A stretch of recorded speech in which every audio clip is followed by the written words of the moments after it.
Alors, comment faire quand on n'a pas la bonne taille de laine pour tricoter un modèle? Je vous donne un exemple tout bête. Vous avez un modèle qui va se tricoter ou se crocheter, on va dire, en numéro 4. Et en fait, votre laine, c'est du numéro 6. Donc, c'est une laine qui est plus grosse. Déjà, première chose, prenez toujours par contre l'aiguille ou le crochet le plus adapté à votre laine. Donc là, on parle par exemple d'une laine numéro 6. On va prendre une aiguille ou un crochet numéro 6. Après, si vous avez tendance à tricoter ou à crocheter serré, vous pouvez prendre du 6,5 ou du 7 parce que du coup, ça vous donnera une tension qui sera meilleure au niveau de votre ouvrage, d'accord? Donc comment je fais si par exemple j'ai un projet en numéro 5, mais ma laine et mon aiguille ou mon crochet en numéro 6 ou 6,5? Eh bien déjà, je vais surtout regarder l'échantillon. Imaginons que pour le modèle que je veux, l'échantillon de base, c'est marqué 22 mailles pour 10 cm, d'accord? Et que moi, l'échantillon de ma laine, c'est plutôt, on va dire, 18 mailles pour 10 cm. Soit je vais avoir envie de faire un calcul bien spécifique, imaginons, on a, je vous dis une bêtise, on a 100 mailles pour démarrer dans le modèle que l'on veut faire, en sachant que donc la référence c'est 22 mailles pour 10 cm, d'accord? Et bien il va falloir que j'adapte par rapport au fait que moi j'ai un échantillon de 18 mailles pour 10 cm, d'accord? Donc comment est-ce que je vais faire ça? Je vais prendre 100 mailles, qui est donc le nombre de mailles de départ de mon modèle. Je vais le diviser par 22, qui est le nombre de mailles de l'échantillon dans ce modèle. Bon, ça va pas me donner un résultat exact, hein, mais on s'en fiche, hein, on arrondit qu'à la deuxième après la virgule, hein, c'est tout, ok? Donc j'ai mon résultat. Maintenant, je vais venir avec mon résultat, je vais prendre mon résultat, et en fait, mon résultat, je vais le multiplier par 18, qui est l'échantillon de ma laine à moi que je veux utiliser. Et là, du coup, je sais qu'au lieu de monter 100 mailles, je dois en monter 81. Voilà. Moi, je vais arrondir à 82 parce que c'est 81,81. Donc, moi, je vais arrondir à 82 mailles.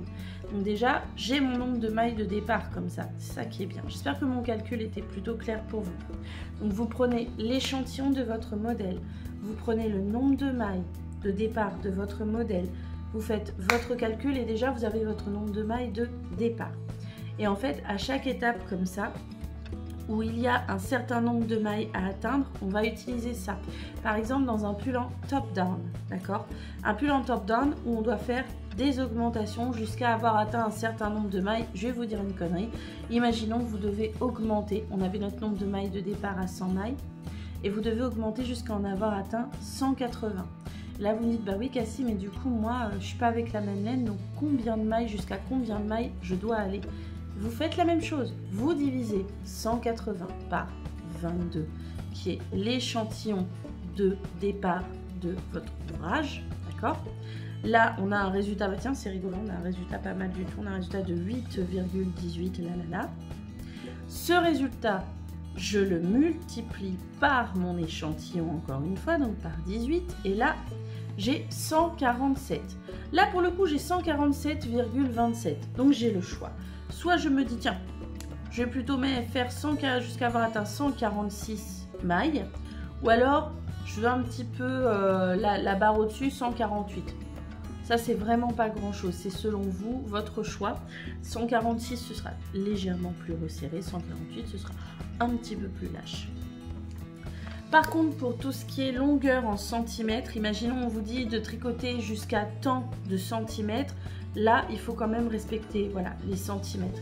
Imaginons on vous dit de tricoter ou de crocheter sur 10 cm avec donc l'échantillon de base, vous faites la même chose avec votre échantillon. Voilà. On va respecter ce côté-là. J'espère que ma vidéo a été claire, je ne sais pas, c'est pas toujours simple. Je rappelle que je ne suis pas une grande professionnelle, ok? Si vous avez des astuces, déposez-les en commentaire parce que ça peut être bien utile, ok? N'hésitez pas à dire vous comment vous faites. Moi, il y a des fois aussi où je me casse pas le derrière, hein. Je m'amuse pas à faire des calculs, je me dis bon bah là c'était ok un échantillon avec des aiguilles ou un crochet numéro 4. Moi, mon aiguille, mon crochet, c'est du 5-6. Oh bah, je m'embête pas. je vais faire la taille en dessous. C'est-à-dire que comme moi, j'ai un échantillon, un crochet, des aiguilles plus gros, et ben en fait, je vais prendre le nombre de mailles de la taille juste en dessous. Voilà, pour faire mon ouvrage. Et à l'inverse, si jamais j'ai des aiguilles, un crochet plus petit, une laine plus fine que le modèle que j'ai envie de faire, et ben je vais prendre la taille au-dessus en nombre de mailles, d'accord? Par contre, le nombre de centimètres, je vais quand même respecter celui de ma taille que je veux faire. Est-ce que c'est clair ou pas? J'espère avoir été claire.